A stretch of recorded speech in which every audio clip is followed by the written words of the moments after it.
আপনি কেমন? আলহামদুলিল্লাহ, আমিও ভালো আছি। আজকে আমরা যে টপিকে ক্লাস নিব সেটা হচ্ছে আফগার স্কোর। তো প্রথমেই আমরা জেনে নিই আফগার স্কোরটা কি।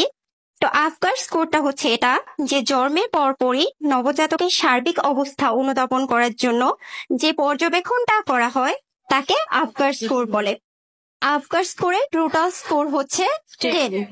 আচ্ছা, তো এই 10 আমরা হচ্ছে 5টা বিষয়ের উপর পর্যবেক্ষণ করে দিয়ে থাকি। প্রথমেই আমরা যেটা দেখি আফগার স্কোরের এ মানে হচ্ছে অ্যাপিয়ারেন্স। তো অ্যাপিয়ারেন্সটা কি? অ্যাপিয়ারেন্স মানে হচ্ছে স্কিন কালার। যদি আফটার বার্থ একজন নবজাতককে আমরা দেখি যে তার কি হয়েছে, সে হচ্ছে তার কালারটা কি একদমই হচ্ছে সাইনোটিক, তখন আমরা কি করব, তাকে স্কোর দিব 0। যদি হচ্ছে তার পেরিফেরাল সাইনোটিক থাকে আর ফেসটা হচ্ছে কি পিঙ্ক থাকে, তখন আমরা তাকে কত স্কোর দিব? 1। আর যদি তার ফুল বডি পিঙ্ক থাকে, ফেস পিঙ্ক থাকে, তখন আমরা তাকে দিব 2। এরপর আমাদের আসতেছে পালস, মানে হচ্ছে হার্ট রেট।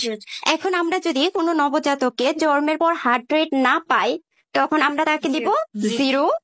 যদি আমরা হচ্ছে 100 থেকে কম পাই, তখন আমরা দিব কি 1। আর যদি হচ্ছে 100 থেকে বেশি এবং 160 পাই, তখন আমরা কত দিব? 2। এরপর আমাদের আছে গ্রিমেস, মানে হচ্ছে তার গ্রিমেস মানে হচ্ছে তার রিফ্লেক্স অ্যাক্টিভিটিটা কিরকম। যখন তাকে আমরা স্টিমুলেট করছি এবং সে হচ্ছে রেসপন্স করছে, তখন আমরা তাকে ওয়েল রেসপন্স যখন করছে তখন আমরা তাকে 2 দিব। যদি সে হচ্ছে কি গ্রিমেসটা পাই শুধু উইক রেসপন্স করছে, উইক ক্রাই, তখন আমরা তাকে 1 দিব। বাট আমি তাকে বারবার স্টিমুলেট করছি, সে কোনো রেসপন্স করছে না, তখন আমরা তাকে কত দিব? 0 দিব। এরপর আমাদের আছে অ্যাক্টিভিটি মানে টোন। যদি তার হচ্ছে সে মুভমেন্ট না করে, একদমই না করে, তখন আমরা তাকে কি করব? 0 দিব। আর যদি সে কি থাকে ফ্লেক্সড থাকে এবং হচ্ছে কিছু কিছু নড়াচড়া করছে, তখন আমরা তাকে 1 দিব। আর যখন তার অ্যাক্টিভিটিটা খুবই ভালো, তখন আমরা তাকে 2 দিব। এরপর আমাদের আছে রেসপিরেশন।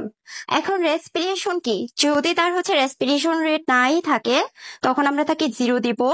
আর যদি উইক রেসপিরেশন থাকে, ইরেগুলার রেসপিরেটরি রেট থাকে, তখন আমরা তাকে 1 দিব। আর সে যদি ওয়েল ট্রাই করে, তখন আমরা তাকে 2 দিব। তাহলে আমরা আজকে কি জানলাম? আফগার স্কোর এবং আফগার স্কোরিং সিস্টেমটা আমরা কিভাবে করি। তাহলে আজকে এই পর্যন্তই। সবাই ভালো থাকেন। পরবর্তী ক্লাসে আবার দেখা হবে। আল্লাহ হাফেজ।